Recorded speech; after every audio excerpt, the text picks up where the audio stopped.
Bonjour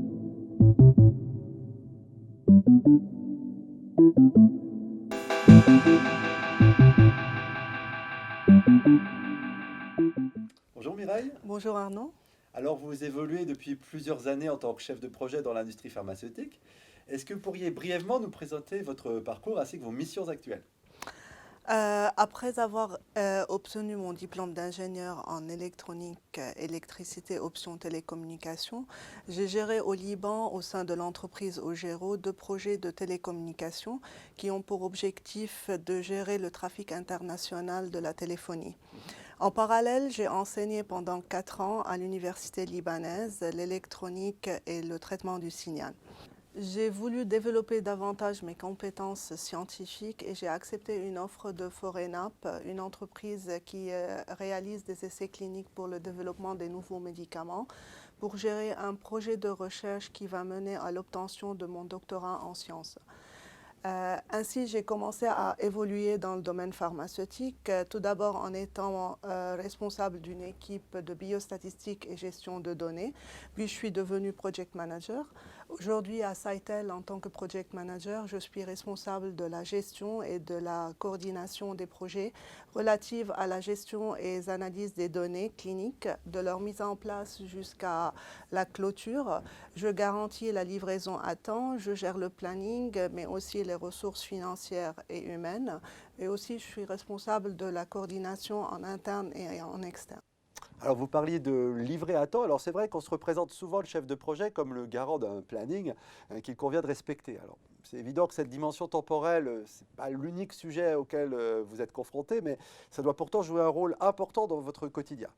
Est-ce que vous pourriez nous dire quels sont les défis que vous êtes régulièrement amenés à relever en termes de management des délais dans vos projets? Le management de timelines est un défi très important à relever par le chef de projet. Le planning est souvent établi en amont du projet. Il est établi grâce à l'expertise et l'expérience que le chef de projet et l'équipe ont acquises, bien évidemment en collaboration avec le client. Quand on arrive à la réalisation du projet, on est souvent confronté à des imprévus. Ces imprévus peuvent être de l'ordre des ressources humaines, une absence inattendue, certains membres de l'équipe, ce qui induit un retard dans les livraisons. Ils peuvent être associés à des difficultés supplémentaires qui n'ont pas par nature été prises en compte lors de l'élaboration du planning initial. Dans ce cas, on a des backups pour chaque étude. Nous pouvons aussi être confrontés à des imprévus d'ordre technique, comme par exemple un problème sur les logiciels. On peut aussi observer des imprévus d'ordre opérationnel, des problèmes de performance de l'équipe, mais aussi des difficultés de réalisation, des imprévus sur le travail en tant que tel, sur les données recueillies, ce qui peut vraiment retarder la fourniture des livraisons. Dans ce dernier cas, j'utilise mon expertise en tant que chef de projet pour anticiper au maximum. Si les retards sont dus à des problèmes de performance, dans ce cas-là, je reviens vers l'équipe pour essayer de les motiver, voir ce qui ne va pas, et puis essayer de livrer la qualité dans les temps prévus. Si c'est un problème de spécification ou sur le travail en tant que tel, dans ce cas-là, on revient vers le client et on négocie avec lui. Dans tous les cas, un problème de planning, un retard dans les livraisons va impacter directement le budget. Alors Mireille, vous mentionniez de nombreuses causes de retard dans les projets.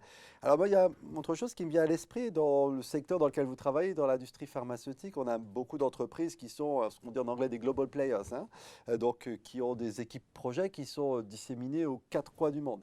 Alors est-ce que pour vous, dans votre pratique, ça n'induit pas des difficultés supplémentaires en termes de gestion du temps? Aujourd'hui, avec la globalisation, je suis ramenée de plus en plus à travailler avec des équipes qui sont dans les quatre coins du monde, surtout en Inde et aux États-Unis. En raison du décalage horaire et du degré d'urgence du problème à régler, cela peut induire des journées de 24 heures où on peut rester connecté et travailler 24 heures sur 24. Mais d'un autre côté, pour préserver le work-life balance, donc l'équilibre entre vie privée et vie professionnelle, on essaye de respecter au maximum les plages horaires de chaque pays. Dans la pratique, ceci a introduit une certaine flexibilité dans notre travail quotidien.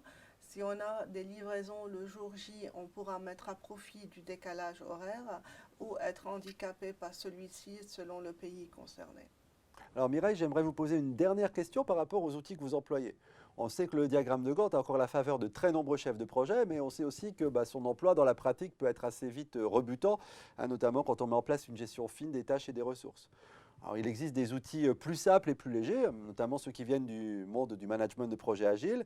Et puis ces outils commencent à prendre de plus en plus de place, en fait. Alors, est-ce que c'est un phénomène que vous observez dans votre secteur?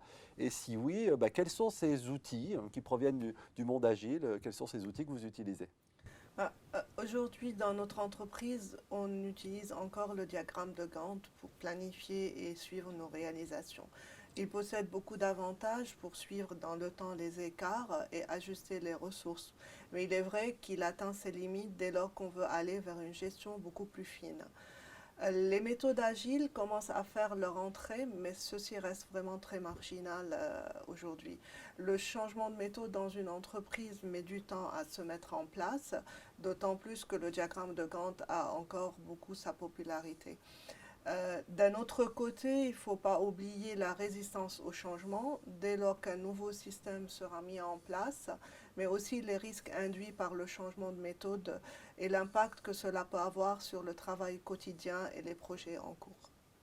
Oui, c'est vrai, vous avez tout à fait raison d'insister sur la dimension changement quand on passe d'une méthode à une autre, hein. Écoutez, ce sera le mot de la fin pour cet entretien. Merci beaucoup. Et puis, bonne continuation dans votre métier de chef de projet. Merci à vous, Arnaud.